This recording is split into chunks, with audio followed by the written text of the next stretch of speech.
एक शब्द है हमारा देशांतर, एक शब्द है देशांतर। भौगोलिक स्थिति जब हम पढ़ रहे हैं तो इसमें दो शब्दों का जिक्र हुआ, एक आपका अक्षांश, दूसरा आपका देशांतर।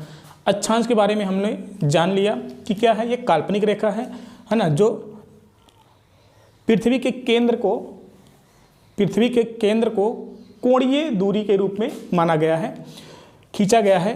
तो अब हम देख रहे हैं देशांतर क्या है। देशांतर भूपृष्ठ पर यानी कि धरती की सतह पर, पृष्ठ पर उत्तरी ध्रुव और दक्षिणी ध्रुव को मिलाने वाली काल्पनिक रेखा जो पृथ्वी को दो बराबर भागों में क्या करता है, बांट देती है, उससे हम क्या कहते हैं, उसी को हम देशांतर कहते हैं।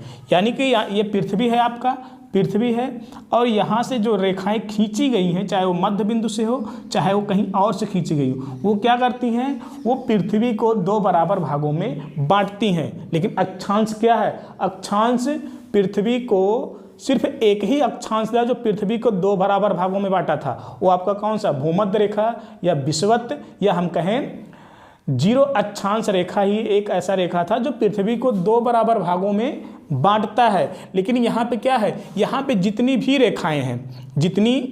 रेखाएं हैं वो सब के सब क्या करती हैं, पृथ्वी को दो बराबर भागों में क्या करती हैं, बांटती हैं। यानी कि अगर हम कहें जैसे ये आपका पृथ्वी है, अगर हम इसके केंद्र को क्या नाम, यहाँ केंद्र से कोई रेखा गुजारते हैं तो ये दो बराबर भागों में बांट दिया।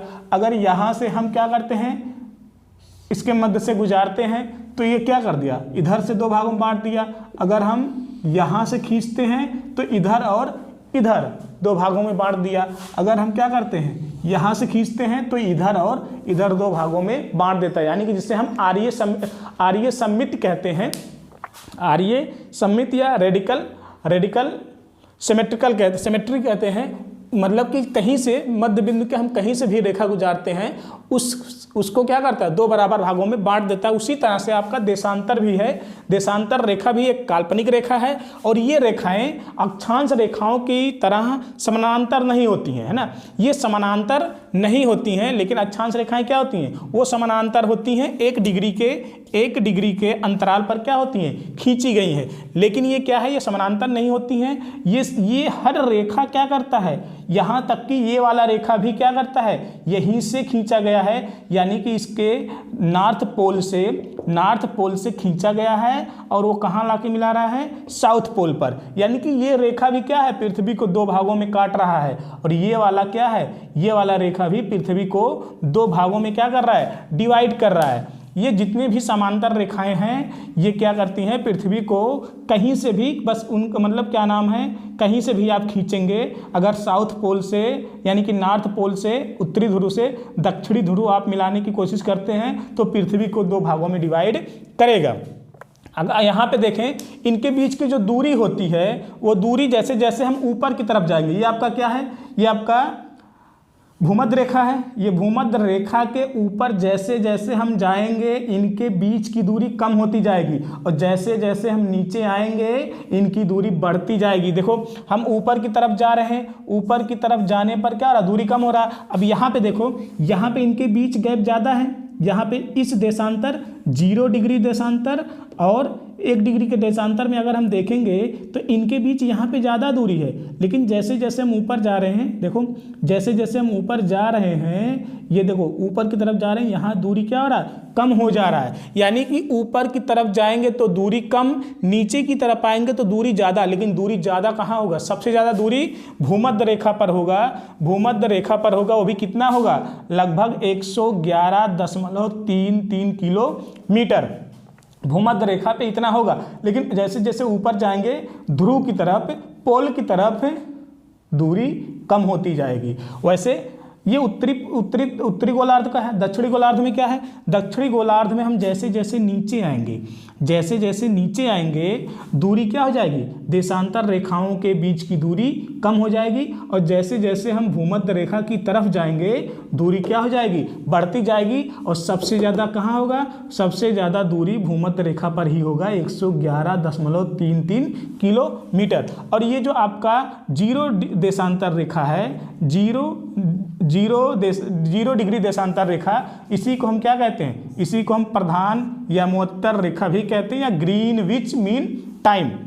ग्रीनविच इसलिए कहते हैं क्योंकि ये क्या होता है, ये जो 0 डिग्री का जो पृथ्वी को दो बराबर भागों में क्या कर रहा है, वर्टिकल यानी कि ऊर्ध्वाधर रेखा में क्या कर रहा है, ये बांट रहा है। ये कहाँ से होके गुजर रहा है, ये आपके लंदन शहर, लंदन में एक शहर है ग्रीनविच शहर से होके गुजर रहा है, जिसे इसे ग्रीनविच रेखा भी कहते हैं, या हम कहें जीरो देशांतर रेखा भी कहते हैं, या हम कहें प्रधान या मोत्तर रेखा, या इंग्लिश में कहें हम ग्रीनविच मीन टाइम भी कहते हैं। इसी में से एक आपका जो 82.5 डिग्री है वो हमारे भारत देश से होके गुजरता है, वो हमारे भारत देश से होके गुजरता है। ये हम लोग पढ़ेंगे, लेकिन यहाँ पे नहीं पढ़ेंगे, यहाँ बस हमें इतना ही देखना था कि आपका अक्षांश क्या होता है और देशांतर क्या होता है। तो दोनों क्या होती हैं, दोनों काल्पनिक रेखाएं होती हैं, दोनों काल्पनिक रेखाएं होती हैं, लेकिन अक्षांश रेखा पृथ्वी पे क्या कर रहा है, ये आपके हॉरिजॉन्टल यानी कि क्षैतिज दिशा में खींची गई हैं, लेकिन ये आपका क्या है, वर्टिकल यानी कि ऊर्ध्वाधर दिशा में खींची गई हैं। ये पृथ्वी को सिर्फ एक ही रेखा है, अक्षांश में सिर्फ एक ही अक्षांश है जो पृथ्वी को 2 भागों में डिवाइड करता है, 2 भागों में काटता है। लेकिन यहाँ देशांतर क्या है, देशांतर हर एक रेखा पृथ्वी को क्या करता है, 2 भागों में डिवाइड करता है, 2 भागों में डिवाइड करता है। तो इस तरह से हम लोग अक्षांश और देशांतर के बारे में पढ़ लिए, जानकारी हम लोग कर लिए। यानी कि भौगोलिक स्थिति में हमें जितना जानना था, यानी कि इसका भारत कहाँ पे किस गोलार्ध में है, उत्तर पूर्वी गोलार्ध में है, उसका अक्षांशीय विस्तार जो काल्पनिक रेखा है, उन काल्पनिक रेखाओं में अगर हॉरिजॉन्टल की बात करें, वर्टिकल की बात करें, हॉरिजॉन्टल में आपका क्या हो जाएगा, यानी कि अक्षांश हो जाएगा। अक्षांश कितने अक्षांशों के बीच में स्थित है, कितने अक्षांशों के बीच में स्थित है, या फिर हम कहें कि ये क्या नाम है, कितने देशांतर के बीच में स्थित है। तो ये आपका स्थिति है, एक तरह से स्थिति, और उसका विस्तार कहाँ तक उसका विस्तार है। फिर हम देख रहे हैं कि इसकी लंबाई और चौड़ाई कितनी है, तो हम देख रहे हैं उत्तर से दक्षिण ये 3214 किलोमीटर, और आपका पूर्व से पश्चिम ये 2933 किलोमीटर, और इसका जो आकार है वो चतुष्कोणीय है। तो इतना सामान्य जानकारी हम लोग इसमें क्या नाम है, उसके भौगोलिक स्थिति, विस्तार एवं आकार में हम लोग देखें। एक बार हम लोग क्या नाम है, इसका मैप बना के पूरा उत्तर दक्षिण पूर्व पश्चिम बना के अक्षांश और देशांतर रेखाओं को दिखाकर हम भारत के उस स्थिति को देखना चाहेंगे, जो ये पूरा क्या नाम है यहाँ पे हम लोग लिखे हैं।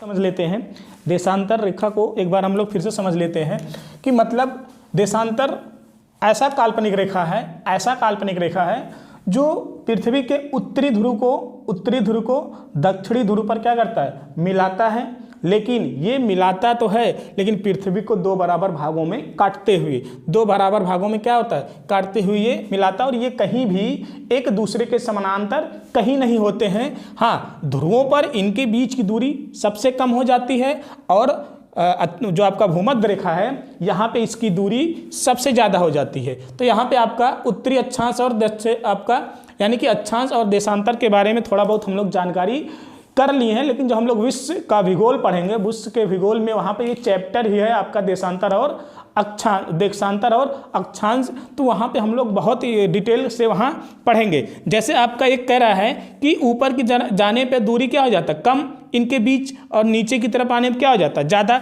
जैसे अगर हम एग्जाम्पल के रूप में देखें, जैसे आपका ये क्या है, ये संतरा है, अगर हम इसको देखें तो हम देख रहे हैं ये क्या नाम है, यहाँ से आ रहे हैं तो यहाँ पे देख रहे हैं कि दूरी क्या है, यहाँ पे दूरी कम है। लेकिन जैसे जैसे हम नीचे की तरफ आ रहे हैं, देखिए यहाँ पे इनके बीच की दूरी क्या हो गई, इनके बीच की दूरी ज़्यादा। फिर जैसे जैसे हम नीचे आ रहे हैं, इनके बीच की दूरी क्या हो गई, कम, यानी कि यहाँ कम है, लेकिन ऊपर की तरफ यानी कि भूमध्य रेखा यहाँ पे अगर हम आते हैं तो यहाँ पे ज़्यादा। फिर ऊपर की तरफ जा रहे हैं, इनके बीच की दूरी कम हो जाती है। अगर हम निकाल के देखें इसको, तो निकाल के देखें तो यहाँ पे हम देखें क्या नाम है, यहाँ पे 1 का देखें तो देखिए यहाँ पे क्या है, सबसे ज़्यादा इनके बीच चौड़ाई कहाँ है, चौड़ाई यहाँ पे है। एक तरह हम कह सकते हैं कि भूमध्य रेखा पे क्या है, यहाँ पे चौड़ाई ज़्यादा है। लेकिन जैसे जैसे जा रहे हैं, देखो यहाँ पे क्या हो रहा है, यहाँ पे दूरी एकदम कम हो जा रही है, फिर नीचे आ रहे हैं तो यहाँ ज़्यादा, फिर हम नीचे की तरफ आ रहे हैं तो यहाँ पे भी क्या हो गया, कम। यानी कि भूमध्य रेखा यानी कि यहाँ पे इसकी चौड़ाई क्या है, सबसे ज़्यादा है। तो यानी कि इस तरह से क्या होता है, इस तरह से जो देशांतर रेखाएं होती हैं इसी तरह से होती हैं, जो पृथ्वी को क्या करती हैं, कहीं से भी मिलाओ लेकिन पृथ्वी को दो बराबर भागों में काटती हैं। इसके बाद हम अगला टॉपिक पढ़ेंगे, इससे संबंधित क्या नाम है, सामान्य परिचय से संबंधित अगला टॉपिक हम लोग पढ़ेंगे। आज के लिए बस इतना ही।